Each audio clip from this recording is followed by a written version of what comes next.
Há uma história no Antigo Testamento que, sendo honesto com você, considero a mais perturbadora de toda a Bíblia. Pode muito bem ser considerada inadequada para menores.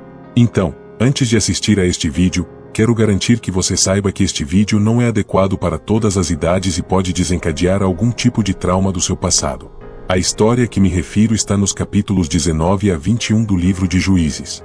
Muitas pessoas estão familiarizadas com o capítulo 19, mas não com o restante da história. Acredito que há várias lições importantes que você e eu precisamos aprender com uma história tão perturbadora.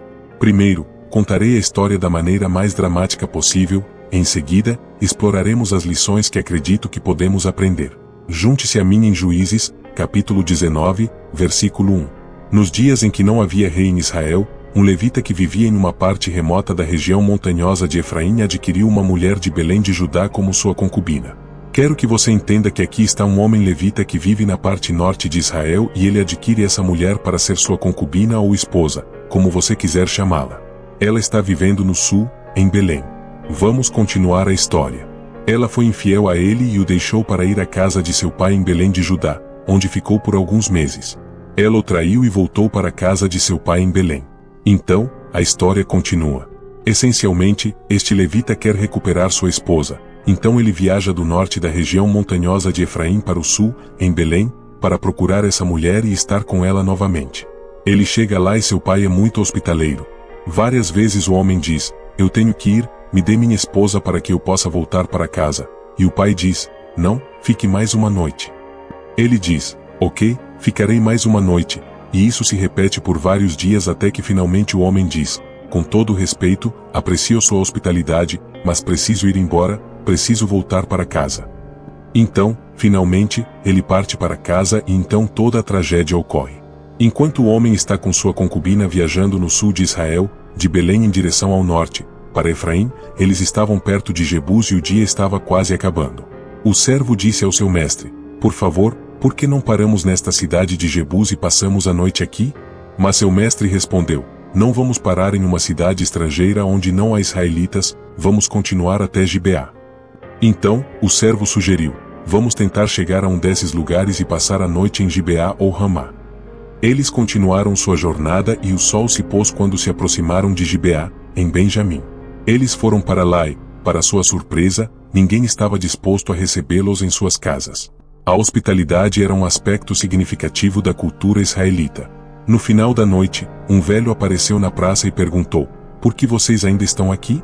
Ninguém os recebeu em suas casas?" Eles responderam: "Não, ninguém nos recebeu." O velho disse: "Vocês podem ficar comigo esta noite." O levita respondeu: "Ótimo, só para você saber, não precisamos de nada de você. Temos comida suficiente para nossos jumentos, para mim e minha concubina. Só precisamos de um lugar para descansar nossas cabeças. Se você nos der um travesseiro, é tudo o que precisamos." O velho disse: "Sem problema, vocês podem ficar comigo." Então, o levita, seu servo e sua concubina passaram a noite na casa desse homem em Jebus. Isso aconteceu enquanto eles estavam se divertindo. De repente, homens perversos da cidade cercaram a casa e bateram na porta. Eles disseram ao dono da casa, o velho: "Traga o homem que entrou em sua casa, para que possamos ter relações sexuais com ele." Uau, é aqui que a história toma um rumo com homens pervertidos que vivem em Gibeá, benjamitas, que vão até a casa deste velho e dizem: "Sabemos que você tem um convidado em sua casa, traga-o para fora para que todos possamos ter relações sexuais com ele." Agora veja o que acontece a seguir. O dono da casa saiu e disse: "Por favor, não façam esse ato maligno, meus irmãos. Afinal, este homem veio ao meu teto, não cometam essa atrocidade vil. Aqui deixo minha filha virgem e a concubina deste homem, abusem delas e façam o que quiserem com elas, mas não cometam essa coisa ultrajante contra este homem." Vamos lidar com isso mais tarde neste vídeo, mas o que acontece a seguir é impensável. Diz o verso 25, "Mas os homens não quiseram ouvir, então ele pegou sua concubina e a entregou a eles. Eles a estupraram e abusaram dela durante toda a noite até o amanhecer, e ao amanhecer a soltaram." Agora, meu amigo, é por isso que eu disse que este vídeo pode ser considerado inadequado para menores e pode trazer à tona coisas do seu passado. Porque imagine que há um grupo de homens pervertidos e eles estão se revezando para ter relações sexuais com essa mulher, eles a estupram durante toda a noite até que de manhã finalmente a soltam. E isso é o que acontece com essa jovem. Um começo trágico. Pela manhã, a mulher voltou, e quando o amanhecer chegou, ela desabou na porta da casa onde seu senhor estava. Você pode imaginar como ela estava exausta, espancada e abusada a noite toda por esses homens. Ela mal teve forças para rastejar de volta à casa do homem e simplesmente desabou na varanda e ficou lá. Agora veja o que acontece a seguir. Diz aqui que quando seu senhor se levantou pela manhã, ele abriu as portas da casa e saiu para continuar sua jornada. Lá estava a mulher, sua concubina, desmaiada perto da porta da casa com as mãos no limiar. Levante-se, ele disse a ela, vamos embora, mas não houve resposta, a mulher tinha sido tão abusada que havia morrido. Observe que diz aqui que o homem a colocou em seu jumento e foi para sua casa. O que acontece a seguir é muito triste e horrível, mas diz o seguinte: quando ele entrou em sua casa, pegou uma faca, segurou sua concubina, cortou-a em 12 pedaços, membro por membro, e depois enviou os pedaços por todo o território de Israel. Todos que viram isso disseram que nada assim havia acontecido ou sido visto desde o dia em que os israelitas saíram da terra do Egito até agora. Pense nisso, discuta e fale.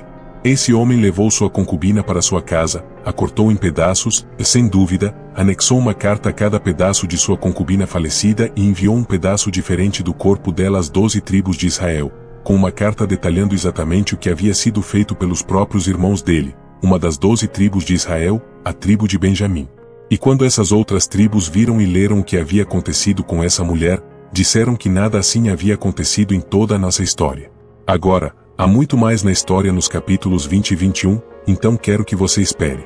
Mas é aqui que quero começar a observar algumas lições que podemos aprender com isso. A primeira lição é esta: quando não há responsabilidade em nossas vidas, tendemos a nos desviar bastante. Veja Juízes 19:1, que lemos antes, mas vou ler novamente. Naqueles dias não havia rei em Israel. Você e eu, quando não temos que prestar contas, quando não há medo de ter que nos explicar ou ser responsável por nossas decisões e ações, somos mais propensos a tomar decisões ruins, porque achamos que podemos tomar essas decisões isoladamente, sem ter que responder a mais ninguém, e é exatamente isso que aconteceu. O que estava acontecendo em Israel era que não havia rei. Havia uma lei, mas as pessoas não estavam respeitando, e ela não estava sendo aplicada.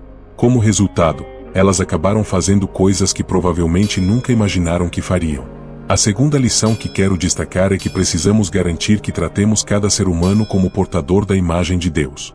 Aqui temos esse homem dizendo que seria errado fazer o que quisessem com esse homem, mas que podiam fazer o que quisessem com sua filha e a concubina dele. A mentalidade era que a vida e a virtude deste homem eram mais valiosas que as de sua própria filha e da concubina daquele homem.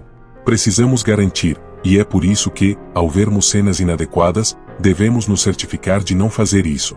Se você quer parar de ver coisas online que sabe que não deveria estar assistindo, e você sabe do que estou falando, quero que veja cada mulher que você está observando como portadora da imagem de Deus, como alguém que poderia ser sua filha. Imagine se gostaria que alguém olhasse para sua filha fazendo as coisas que você vê na tela. Agora, o terceiro ponto que quero destacar neste vídeo é que, quanto mais você e eu nos afastamos de Deus, mais vulneráveis nos tornamos a fazer coisas que nunca imaginamos que faríamos. Quando você olha para o livro de Juízes como um todo, verá uma nação que lentamente se afastou de Deus, e o que você vê acontecendo nos capítulos 19 a 21 é o ponto culminante desse afastamento de Deus, mostrando quão distante a nação havia se tornado. E, meu amigo, você e eu não somos diferentes, porque se não mantivermos uma conexão próxima com Deus, se nos afastarmos dele, é quando, como os israelitas, nos encontraremos fazendo coisas que, há 10 anos, alguém tentaria nos convencer de que faríamos, e estaríamos convencidos de que não havia maneira de fazermos essas coisas. Não havia como poderíamos nos divorciar, não havia como poderíamos ter um caso, não havia como eu poderia ser demitido do meu trabalho porque me pegaram assistindo algo online, não havia como eu poderia fumar maconha ou qualquer outra coisa. Quanto mais você se afasta de Deus, mais vulnerável você se torna a cometer esse pecado. Agora, a história não termina no capítulo 19. Eu gostaria que terminasse, mas, na verdade, ela piora, porque o que acontece no capítulo 20 é uma guerra civil entre as 11 tribos de Israel, que lutam contra a tribo de Benjamim, pois foi essa tribo que cometeu aquele ato atroz de pecado contra um de seus próprios compatriotas israelitas. Então, encorajo você a ler em detalhes os capítulos 20 e 21, mas resumindo, houve uma grande batalha, e milhares de vidas foram perdidas como resultado dessa batalha de ambos os lados. E o que acaba acontecendo é que apenas 600 homens benjamitas permanecem no capítulo 21. As outras 11 tribos começam a se sentir mal ou com pena da tribo de Benjamim, pois estavam preocupados que essa tribo se extinguisse, já que restavam apenas 600 homens vivos, mas sem mulheres benjamitas para casar e se reproduzir. Agora eles tinham outro problema. Estavam preocupados que uma das 12 tribos de Israel fosse desaparecer. Isso me leva à minha quarta lição. Toda decisão ruim que tomamos tem consequências que não podemos escolher. Embora o que esses benjamitas fizeram tenha sido errado, as outras 11 tribos virem, e de fato, lutarem e os matarem foi uma decisão que tomaram, e agora eles têm que lidar com o resultado dessa decisão, e os benjamitas também têm que pagar. Pelas consequências de suas más decisões, escute, você pode escolher o seu pecado, mas não pode escolher as consequências dele. Cada decisão que você toma tem consequências, e o problema é que, pessoalmente, você e eu não podemos escolher essas consequências. O que acontece é que os israelitas vão e matam homens deste clã chamado Jabes de Gileade, e há 400 mulheres que nunca estiveram com um homem. Então, eles pegam essas 400 mulheres e as entregam para 400 dos 600 homens benjamitas, para que esses homens possam se reproduzir. Mas qual é o problema? Matemática simples. Havia 600 homens benjamitas que não conseguiam encontrar esposas porque todas as mulheres foram mortas, e agora 400 deles têm uma esposa dada pelo clã de Jabes de Gileade. O problema é que agora restam 200 homens benjamitas sem esposas, e é por isso que eu disse que uma má decisão leva a outra. O que acontece em seguida é que os israelitas basicamente dizem, sabem, todos nós fizemos um voto de não dar nossas filhas a nenhum dos benjamitas, mas isso não diz nada sobre elas serem levadas. Então, o que acontece é que eles têm que tomar outra má decisão e dizem, sabem, isso é o que os benjamitas precisam fazer, enviar uma mensagem dizendo que haverá um festival, uma festa, e algumas de nossas filhas irão dançar e se divertir nessa festa. Tecnicamente, não podemos dar nossas filhas a vocês porque fizemos um voto, mas se vocês as encontrarem e as sequestrarem, a culpa será de vocês. Se vocês as encontrarem e as sequestrarem, estaremos livres desse voto, porque, tecnicamente, não demos nossas filhas a vocês, e vocês poderão ter uma esposa e se reproduzir. Então, eles fazem essa festa, e basicamente esses 200 homens benjamitas vão, roubam e sequestram essas mulheres enquanto elas dançam na festa, e as levam como suas esposas. Pessoalmente, sei que esta é uma história maluca, e tentei resumi-la o mais rápido possível, mas o ponto é que uma má decisão geralmente leva a outra. Todos os tipos de decisões ruins afetam outras pessoas. Leia esta história novamente e veja quantas pessoas foram negativamente afetadas por uma má decisão. Alguns dos homens benjamitas mereceram o que aconteceu com eles, mas a maioria das pessoas em Benjamim não tinha nada a ver com isso e morreram na batalha. O povo de Jabes de Gileade também morreu. As mulheres foram então tiradas de sua terra e dadas aos benjamitas, e depois essas outras mulheres foram sequestradas pelos homens benjamitas e levadas de suas famílias. Tudo isso aconteceu por causa de mais decisões ruins. Mas aqui está a quinta e última lição que quero deixar com você hoje. Deus tem graça por nós, mesmo no meio de nossas decisões mais destrutivas. Observe como o livro de Juízes termina. Diz aqui que os benjamitas fizeram isso, capturaram o número de mulheres que precisavam, as dançarinas que sequestraram, e voltaram para sua própria herança. Eles reconstruíram suas cidades e viveram nelas. Naquela época, cada um dos israelitas voltou de lá para sua própria tribo e família, cada um voltou de lá para sua própria herança. Claro, o último versículo do livro de Juízes caracteriza e descreve todo o livro. Diz aqui que, naqueles dias, não havia rei em Israel, e cada um fazia o que era certo aos seus próprios olhos. Meu amigo, embora Deus tenha sido misericordioso ao permitir que a tribo de Benjamim se reconstruísse e não fosse extinta, houve consequências para suas decisões, e se nada mais você tirar deste vídeo, quero incentivá-lo a entender que cada decisão que você e eu tomamos tem consequências que muitas vezes não podem ser medidas, consequências que não podemos escolher.